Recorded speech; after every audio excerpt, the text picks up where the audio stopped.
Hey traders, David Frost, my strategic forecast. You're here for another episode of Common Sense Market Analysis. Today is Wednesday, October 5, 2022. We're looking at a daily chart of the SPY or Spider, which is the proxy for the S&P 500. What do we have on the docket today? It was definitely an interesting day. The market provided us what I like to call a teachable moment. We're going to look at several charts and we're going to understand how the market morphs from smaller time frames to larger time frames and what I'm looking at throughout the trading day to gauge the health or unhealthiness of the tape.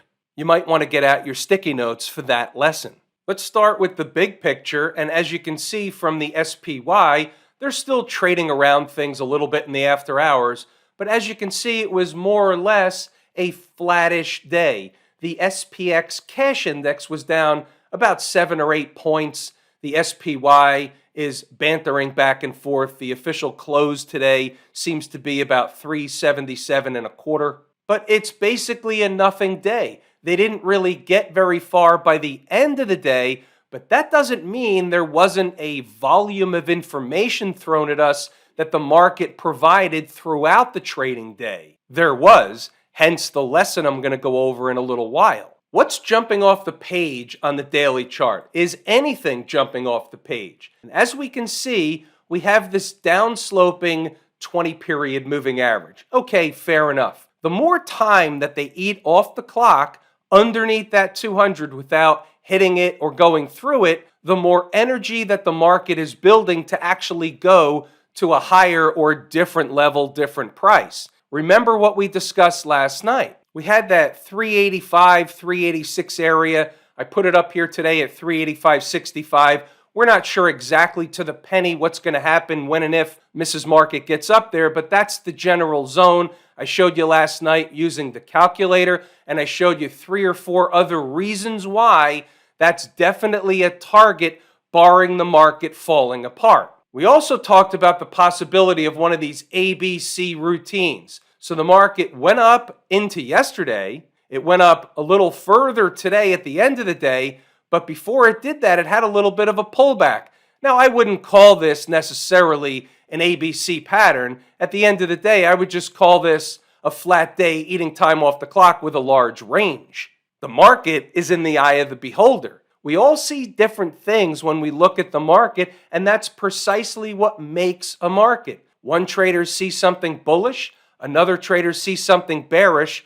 One will be right, one will be wrong, but who's to say who's right and who's wrong before it plays out? Everybody sees what they want to see in the market. They have their own inputs, if you will. I have my inputs. These are the ones that I talk about each and every day, not only here in these videos, but also inside the numbers.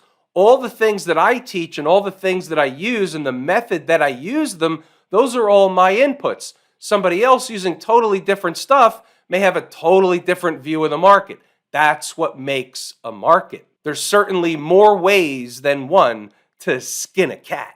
Let's now get into the lesson from an intraday perspective. I want to show you what happened using the intraday candles on a variety of time frames. Then we'll circle back to inside the numbers and all that other stuff. You're going to see this explained inside the numbers, so I'll blow through some of that stuff later, let you read all the notes, we'll go over stocks on the move, but I want to turn this into a lesson rather than wrapping it up into inside the numbers. Why? Because I know some of you have a short attention span, and I want you to learn the information rather than leaving before I teach the information. I'm doing you a favor by doing this. We're looking here over on the left side.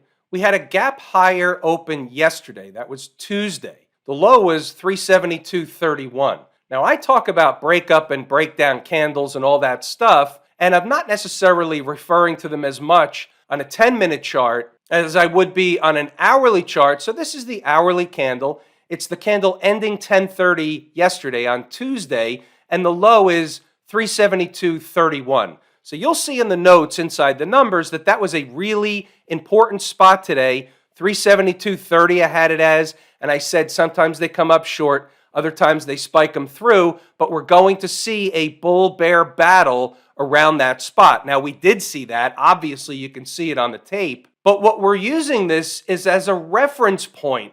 It's a breakup candle low. It's important. If they start closing candles below, they give up yesterday's gap higher open and they open the door to go all the way down to fill the gap left open Monday night. That's another 25 to 30 S&P handles on the way down there. So we call the in-between stuff no man's land. In between the low of that breakup candle and the gap down here, also this 50-period moving average, that would have been a good buy area if they got down there. However, all they did was they spiked the low, they faked everybody out, and then what did they do? They ripped the market back up in the other direction. We talk about this one all the time. They shake out people. They shake out traders from the long side. They suck them in on the short side. There's liquidity down there below the lows because the institutions will essentially run the stops. This is in theory. We don't know that this is happening, but it makes total sense. They spike the low. Long traders are stopping out because they don't want to take the ride down to fill the gap. Short traders are hopping on because they think that breaking the lows is a signal to go short. It's not, but somehow people teach that. I don't know why. More often than not, when they break the lows, they have a rip back up in the other direction for all those reasons, whether they're made up or not. And that's precisely, once again, what happened today. But wait, there's more. Let's go back to the short-term charts. We'll even start with a 5-minute chart and we'll find that same area. It's low of 372.31. So we go back here and we have our reference point. Now on a short-term chart, you can see that they started closing 5-minute candles below. They started to open the doorway to go down and fill the gap. But wait, hold your horses. There are different time frames and you don't necessarily know which one is the dominant time frame. The larger time frame is always going to be dominant, but you don't know what's dominating the market in real time. However, the longer they stay down somewhere, this is why I say time is more important than price. The longer they stay below or above a number, the more likely they're going to run to the next number. But long is in the eye of the beholder. 5 minutes isn't a long time to me, but it's a long time to another trader that trades off a 1-minute chart. 10-minute chart, they stay down there for a while. It looks like they're going to break down. They're giving you that impression. Same routine on a 15-minute chart, no different than the 10. Even a couple of 30-minute candles below that price, they're really laying it on thick at that point. Certainly below, and you'll see this also in the notes from inside the numbers, certainly below 372.30 on candle closes, the door is open. And what you'll also see in the notes is that doesn't mean they have to get there. It means they can get there. And the reason I bring that up is because, once again, it's not a short signal. Maybe there's a buy lower down at 368 or even lower than that was going to be on the table had they run back down there, but they didn't do that. We don't know they're going to get there. We know the probabilities of what happens if they get there. That's the difference between a trade setup and a not trade setup. Now look at this. Hourly chart. 1 hour below, first hour of the day. The second hour of the day closed right back up above. Closing price, 372.57. And that was it. As long as they stayed above on candle closes from there, we call that a recapture. And again, you'll see this in the notes too. But on a recapture, that's a bullish signal. They're going to release the same energy that would have and could have been released to the downside to fill this gap and more. Well, instead of staying where they are, treading their wheels in the sand, the same energy gets released where? Back in the northern direction. Now, just as a general rule, from an eyeballs perspective, if you measure this, where this was down here, or even from that breakup candle low, you can see that the same energy would have brought them down here, and from a visual perspective and also from a symmetry perspective, market symmetry. That's one of the modules in the course, Lazy E-mini Trader. That's called a timely plug. But you can see from this point, this was like the center point in the beginning of the day. After that first hour when they fell down and they started to find support down at that breakup candle low, started to have that bull-bear battle, you can see the symmetry was the same in either direction. They were either going to fill the gap or they were going to go back up, and they went back up. How about a 120-minute chart? They never closed a candle below. So therefore, closing price here, 372.57. That was the first 120-minute candle of the day. And you can see at the end of the day, what did they do? They ran a test of the breakup candle low, made it look good, successful test, turned back up in the other direction. That's what they did. We look at this, we talk about this all the time. That doesn't mean that it's simple to trade, but at the end of the day, when you look back, you just peer back a little bit and you take the long view, you say, yeah, that's what they did. Same shit we teach over and over and over again. Why do we teach it? Because it works over and over and over again. Inside the numbers, I'll run through the commentary, circle back to stocks on the move. Just going to highlight a few things in the commentary and I'll let you read the rest on your own time. What I urge you to do is go back to the charts to double check the work. Pause the video, put in the time to see if these numbers are correct. Here we have the long view early in the morning. This is the pregame warm-up routine. It's hump day. Let's put things in perspective. The other day, the low was made around 357. Yesterday's high was around 378. That's 210 S&P handles in 2 days. This morning, they're down around 25 to 30 handles in the pre-market.